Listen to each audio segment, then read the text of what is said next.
Hello, friends. I just wanted to go over some things with you that can kind of help with your workflow and also help Photoshop run a little bit faster on your computer. This should be pretty quick, simple tips just to make workflow easier and faster Photoshop, which I think is what we all want. Um, First one is our history states. If I hit Control K, Control K. There we go. These are preferences in Photoshop. There's a lot of different things that you can change in here and have different. But I want to talk about our history states, which should be here in performance. So if we go right here, click performance. I think it either sets it at 20 or 50 as the default. The fewer history states you have, the less thinking and remembering Photoshop is going to have to do. So if you're not using a high-powered computer, you might want to keep this at 20. I personally would, love to have it way high. Out of, I guess, a little bit of restraint, I keep mine at 40. So that way I can go back and up to 40 mouse clicks basically and change something that I've done. So I'm just going to say, okay, I did some things that you can't see here really, but if I wanted to go back, here are my history states. I could go all the way back to open. If I did 60 things here, I would only be able to go back 40. So I'm going to hit Control K again. I think 40 is okay if you're working with a pretty good computer. You can go a little bit higher if you want. I'm going to keep mine at 40.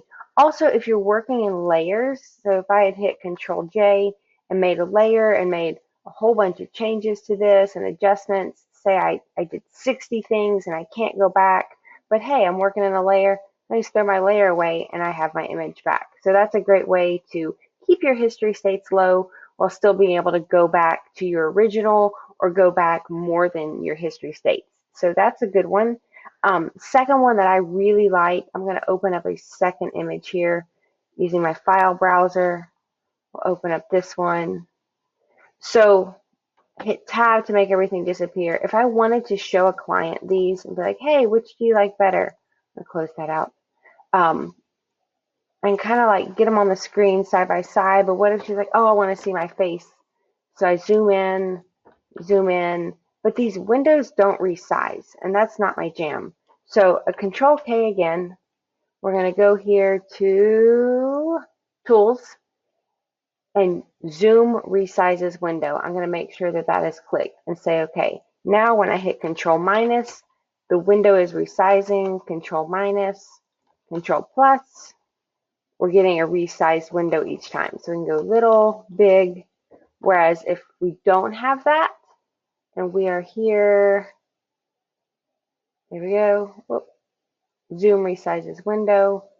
This is the size of the window.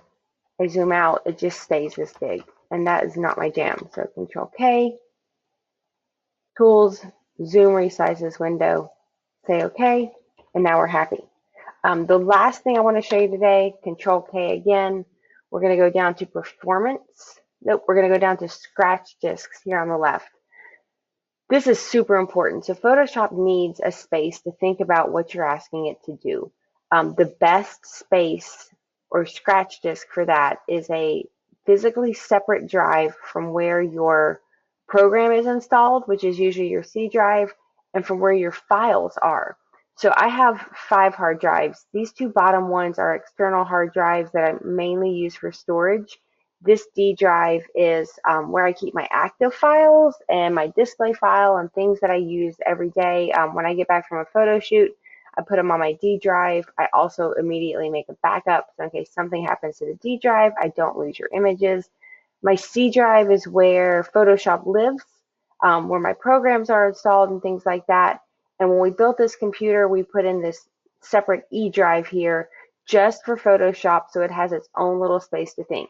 Maybe you don't have a separate one, so I would recommend putting it on a drive that you're not pulling files from, or a drive that is not doesn't have Photoshop installed on it also.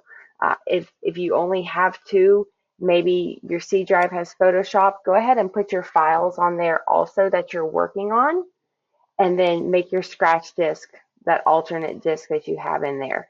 And that is all I have for today. Don't forget to like, share, subscribe, all that good stuff. Leave me a comment. If you have any questions, feel free to reach out to me at Gretchen@GretchenOtero.com. And thanks so much.